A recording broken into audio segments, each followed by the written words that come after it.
Hello everyone, welcome to the speedrun number 4. Oh, you aborted the game, so welcome again. Let's try to get a Rui Lopez against an 855. We just we just can't get it. So we get an Alekhine's defense where he brings the knight out and we push it around because even if he jumps to a central square, we can continue kicking the knight and harassing it. He now hops around, but not sure how effective this is. I'm going to put another pawn in the center, create this pawn mass. He tries to break it down.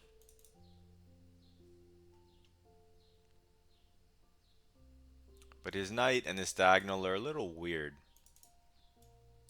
So this check, I mean, it hits the knight. So he has to defend this way maybe. And then if we hit the knight, it's pinned. Does that win a piece? Maybe. I think he had to put his knight back to b6 earlier. So he just defends the check with the pawn, but that hangs the knight.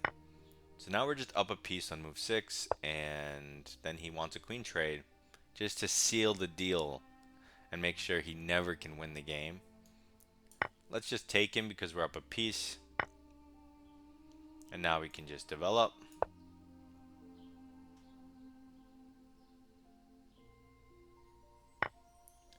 He takes a pawn, but I don't really care. I'm going to continue developing. He takes another pawn. Now I care only because it hits my knight. So I'm just going to take it back. Okay, he makes a move which hits the knight again. So let's move the knight.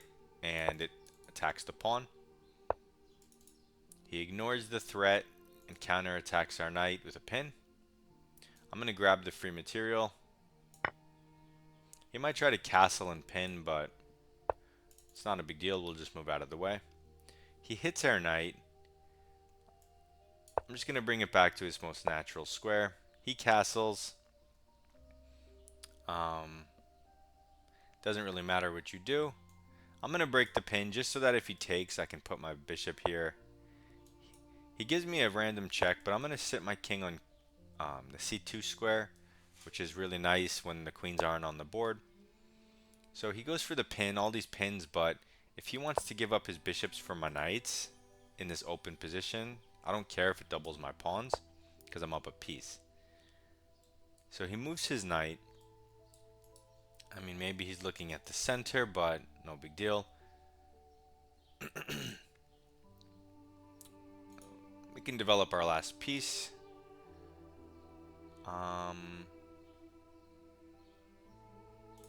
Okay, doesn't really matter what you do.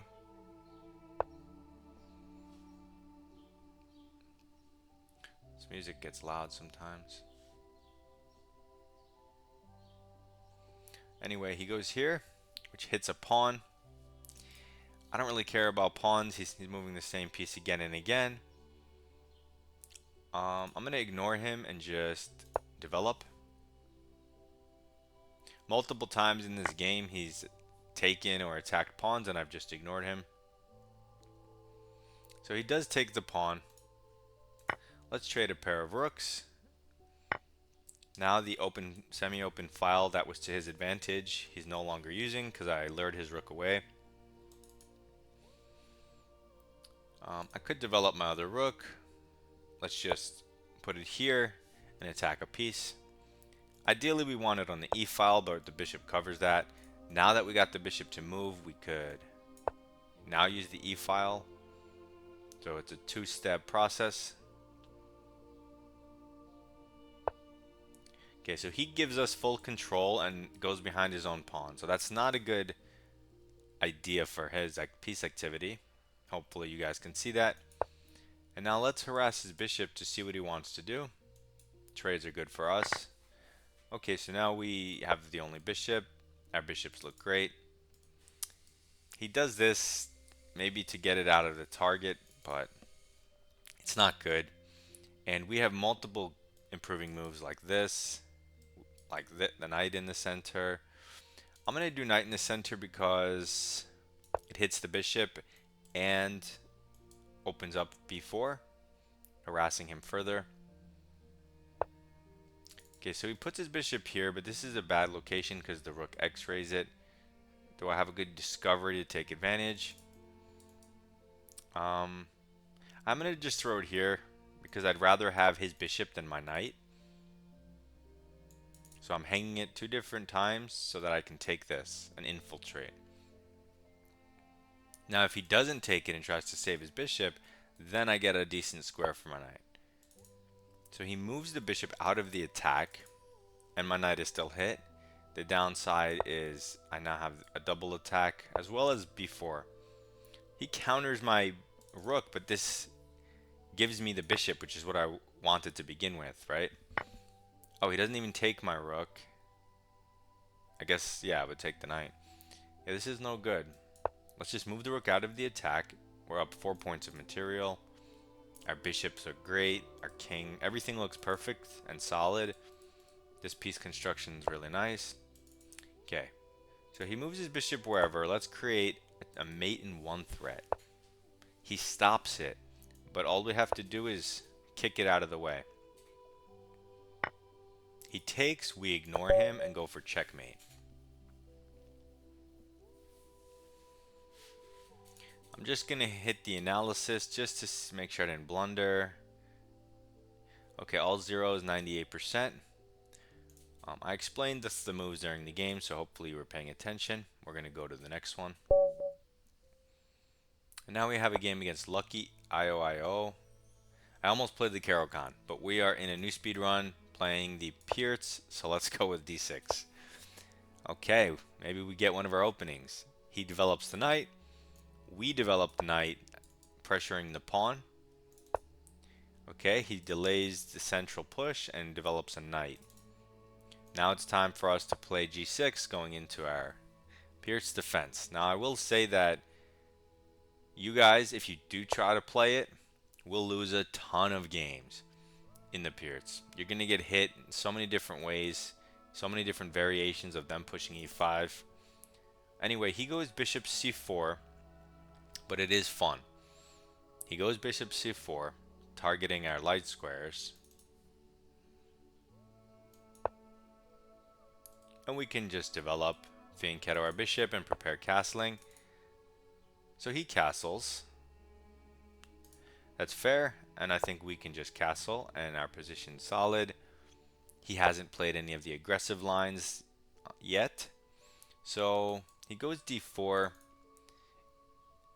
And one of the drawbacks of putting your bishop on c4 against the Pierce is we have the center fork trick, which helps black equalize very quickly. And so what that is we take this pawn in the center, and he has to take back. Otherwise, you're just down a pawn, and that can't be good.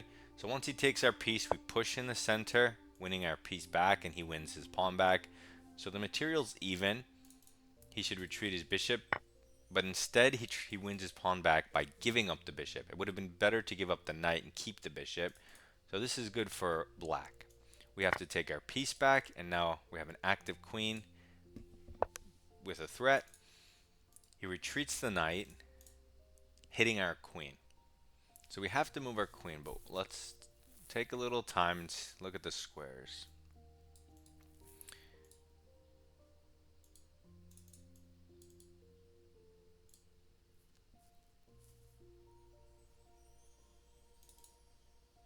Maybe here, and we could double up on this, I'm thinking. You could stay pressuring the pawn.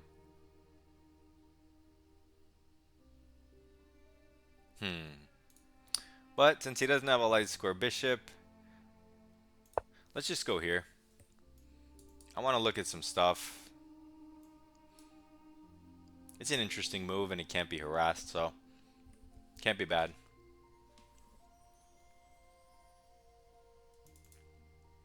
And if he doesn't play h3 and lets us do this, oh god, why would you play that? g3 is the exact wrong pawn move. Not that h3 was amazing, because you don't want to weaken your king either way, but if my intention was to pin him, well, now he really just weakened his light squares. So I hit the knight twice. What is he going to do? Lift his king up? And then we give him a check. Then he has to go somewhere back. What does that do? If I put my bishop here and check him with the bishop instead and he goes back, we still need to add more. I guess we could take this pawn. Because if it lures his queen, we'll be able to take his knight and maybe checkmate him. Yeah, this looks really bad for white, especially because you have moves like rook d8 and then c5. You know, it's just... Black's better here already. This is what you want out of the Peerts, but you're not going to get it at the higher ratings. I still say let's develop our bishop with a threat. Can't be a bad move. It has to be a good move. I mean, does it really...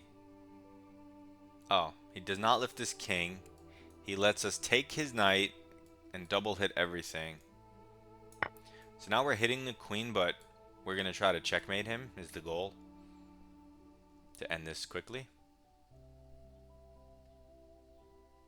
I hope my music isn't too loud at some points.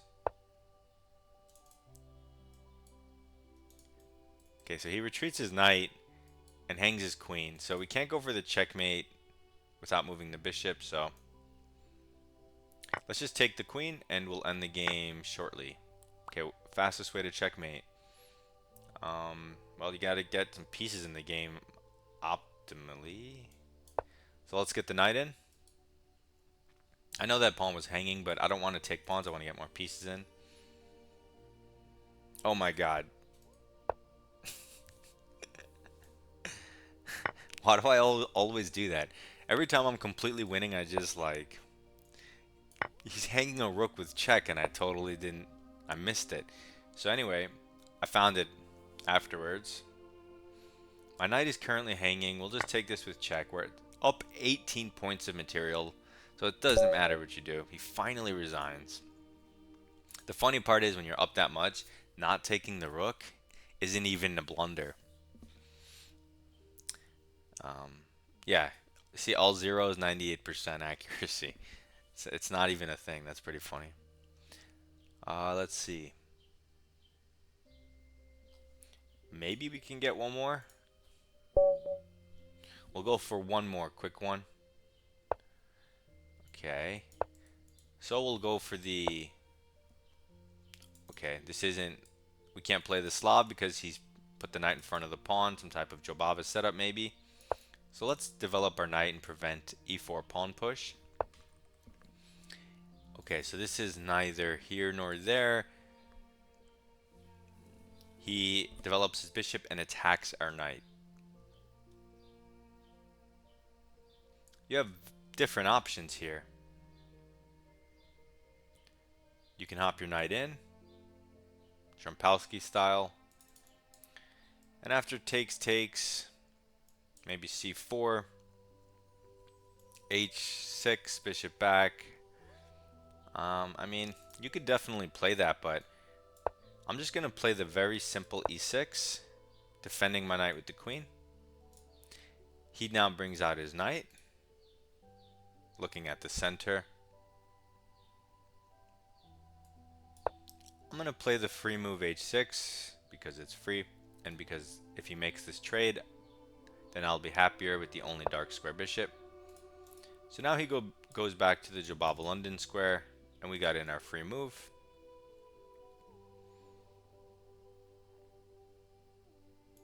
We can pin this knight. It's a bit awkward for him.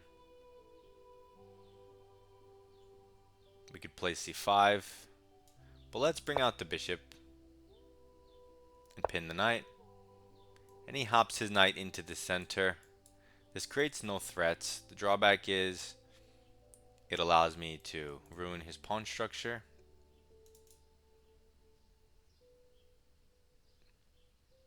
If you add, the thing is he didn't play e3. If he had played e3, I would add more pressure.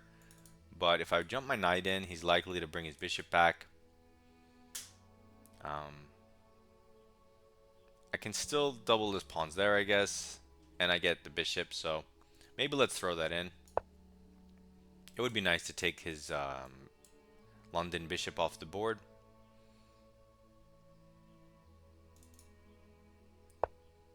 Okay, he lifts the queen, but this still lets me double his pawns and keep one of my minors. Which minor do I want to keep? I could take this way, but then my knight is somewhat kickable, I guess. If I take this way, where am I moving my bishop? I guess back here is solid.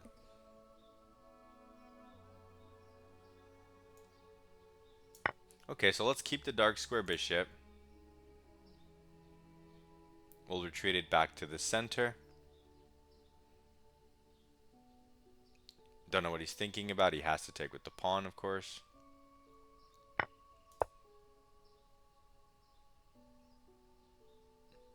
We go back. Okay. He adds pressure to the diagonal and to here. If we castle, we're blundering this pawn. Bishop takes. However, we don't have to do any of that. He created this alignment with our bishop. What happens if we play g5, kicking the bishop,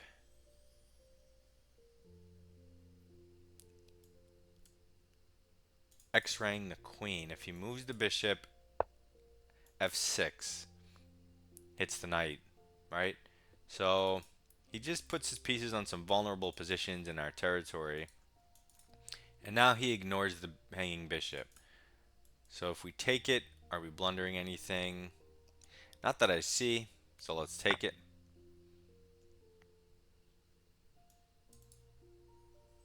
Queen in here. I mean, you could just take the knight and you protect the rook x-ray. That's interesting. And when he takes, okay, so he gives a check, but we have a solid enough pawn structure, we could just block it. And now he has the bishop hanging, the queen hanging, and the trade hanging. Also queen g. Okay, so he does stick his queen in here, going for checkmate in one, but we take the knight, which protects the rook and removes the threat. Now his queen's hanging and his bishop's hanging. This guy tried to get some tactics in there for an 800. Not bad. So our rook is hanging. So I don't want to take his bishop. We're already up a piece. However, we can hit the queen and get the turn back. This is defended. This is defended. And the bishop's still hanging. So he can get a pawn, but we can get the bishop now. He does give this check. He finds the only move that saves the bishop. He's better than I thought. I guess we just lifted up one, and now he moves his bishop, and fine, we're just up a piece. And we can make the game easy. I mean, you could go and attack stuff, but why do that to yourself? Just offer the queen trade. I mean, there's a pawn here too, but here, queen trade. Okay, might as well just take this pawn so it's not hanging, and then we can offer the queen trade. He probably won't accept, goes somewhere else.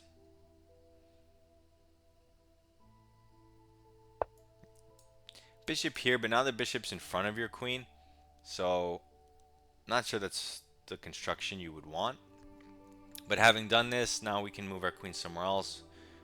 Maybe do we go back because it has some nice diagonals, or do we go for something like this? Get our bishop out this way. That's interesting. Yeah, and it kind of pins the bishop because if he moves it, there's some weird squares behind it. He leaves behind. There's also the knight attack. So either the bishop or the knight we can target it with. Which one?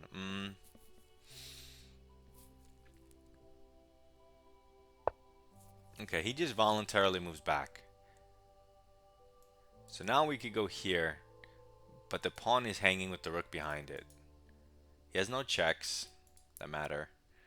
So this hits the rook. I guess whatever he does after that, you can always offer the queen trade next. I know we're not developed on the queen side, and we really should be. But I can't help myself. I'm taking stuff for free. I'm taking free stuff for free. So, and I know that his response won't give him the turn back. Like, he doesn't have rook g1 here, you know, forcing me to move and giving him time. I know I'll get the turn back, so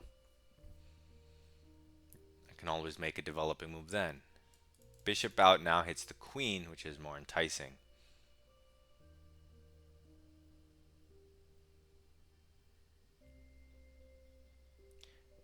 Not sure how he's going to defend his rook, but he will for sure. And then we can always go here or develop. We're up so much that a queen trade really secures the win easily, like in such a simple fashion. And if he takes, that's bad for him. Okay, so he doesn't defend the rook. I said he would, of course, but Peepo is a Peepo. So he blocks with the bishop. Now we could do whatever we want. I mean, let's just centralize the queen. And now we can develop. Unless he keeps hanging stuff with check, then we might take it. And my opponent left the game. People, where'd you go? Come back. I guess it's good for the length of the video. So, my viewers, thank you, people. I'll claim victory in 2 seconds. Even so badly developed, my queen just did whatever it wanted, wreaked havoc all over the place. Just a quick computer check on the third game. Make sure I didn't blunder my queen.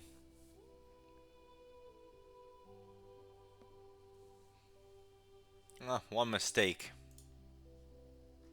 Here, what did I do? I took the knight leading to... Okay, so I added pressure and I assumed he was going to bring the bishop back. But he lifted the knight up. And they want you, they say the best move is to just go c5. And pressure the center, threaten to kick the queen. And if he takes the pawn, d4, supported by the queen hitting the knight. That's a clever line. I can see why the engine likes that better than my move. It's a little fancy, but it works. So, okay, so 91% on this game because computer has a better engine line than me, but my move is good enough. Causes the weaknesses. You play c5 after this. You castle, knight in here or here. Your position's great. So 3 quick victories to boost up our rating. Try to get to some theoretical stuff. Hopefully you enjoyed. Submit your rapid games in my Discord. Good luck.